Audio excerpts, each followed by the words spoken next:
দ্বন্দ্বে কোনো আনন্দ নেই, আপোস করো ভাই, লিগ্যাল এইড আছে পাশে, কোনো চিন্তা নাই।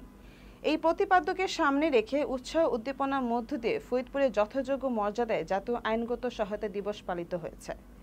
নিরঞ্জন মিত্র নিরু ফরিদপুর জেলা প্রতিনিধি আইটিভি বাংলাকে জানিয়েছেন, শুরুতে দিবসটি উপলক্ষে 28 এপ্রিল সোমবার সকাল 9টার দিকে ফরিদপুর জেলা জজ আদালত চত্বরে বেলুন ও শান্তি প্রতীক পায়রা উড়িয়ে দিবসটির শুভ সূচনা অনুষ্ঠিত হয়।